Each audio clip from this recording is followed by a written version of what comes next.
Hi, ಎಲ್ರಿಗೂ ನಮಸ್ಕಾರ. ನಾನಿವತ್ತು ರುಚಿಯಾದಂಥ ಒಂದು ಟೊಮೊಟೊ ಚಟ್ನಿ, ಇದನ್ನು ಅನ್ನಕ್ಕೆ, ದೋಸೆಗೆ, ಚಪಾತಿಗೆ ಯಾವುದ್ರ ಜೊತೆ ಆದರೂ ತಿನ್ಬೋದು. ಎಲ್ಲದ್ರ ಜೊತೆ ಒಳ್ಳೆ ಕಾಂಬಿನೇಷನು, ತುಂಬ ರುಚಿಯಾಗಿರುತ್ತೆ. ಅದೇ ಥರ ಬೇಗ ಕೂಡ ಮಾಡ್ಬೋದು.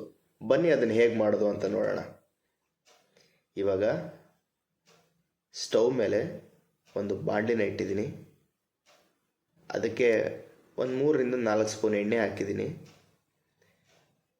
ಒಗ್ಗರಣೆಗೆ ಸಾಸಿವೆ, ಜೀರಿಗೆ, ಮೆಣಸು ಹಾಗೆ ಕಟ್ ಮಾಡಿರುವಂಥ ಈರುಳ್ಳಿನ ಹಾಕ್ಕೊಂಡು ನೀಟಾಗಿ ಅದನ್ನು ಎಣ್ಣೆಯಲ್ಲಿ ಫ್ರೈ ಮಾಡ್ಕೊತೀನಿ. ನೋಡಿ, ಎಣ್ಣೆಯಲ್ಲಿ ನೀಟಾಗಿ ಫ್ರೈ ಆಗಿದೆ. ಇವಾಗ ಅದಕ್ಕೆ ಶುಂಠಿ ಮತ್ತು ಬೆಳ್ಳುಳ್ಳಿ, ಕಟ್ ಮಾಡಿರುವಂಥ ಶುಂಠಿ ಬೆಳ್ಳುಳ್ಳಿನೂ ಅದಕ್ಕೆ ಹಾಕ್ಕೊಂಡು ಅದನ್ನು ಮಿಕ್ಸ್ ಮಾಡ್ಕೊತೀನಿ.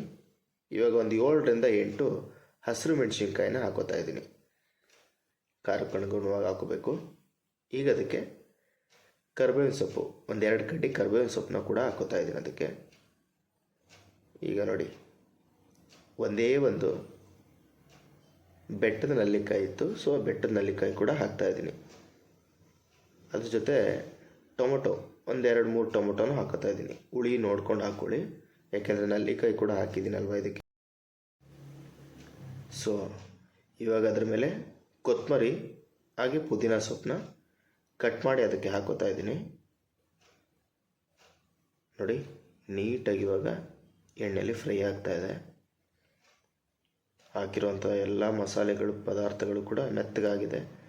ಸೊ ಇದು ತಣ್ಣಗೆ ಹಾಕಿಬಿಟ್ಟು ಅದನ್ನು ಮಿಕ್ಸಿಲಿ ರುಬ್ಕೊಂಬಂದರೆ ನೋಡಿ ಈ ರೀತಿಯಾಗಿ ಕಾಣುತ್ತೆ.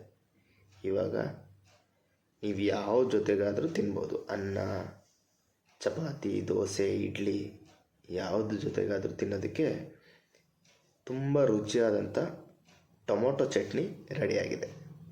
ನೋಡಿ, ಸಬ್ಸ್ಕ್ರೈಬ್ ಮಾಡಿ. Thank you.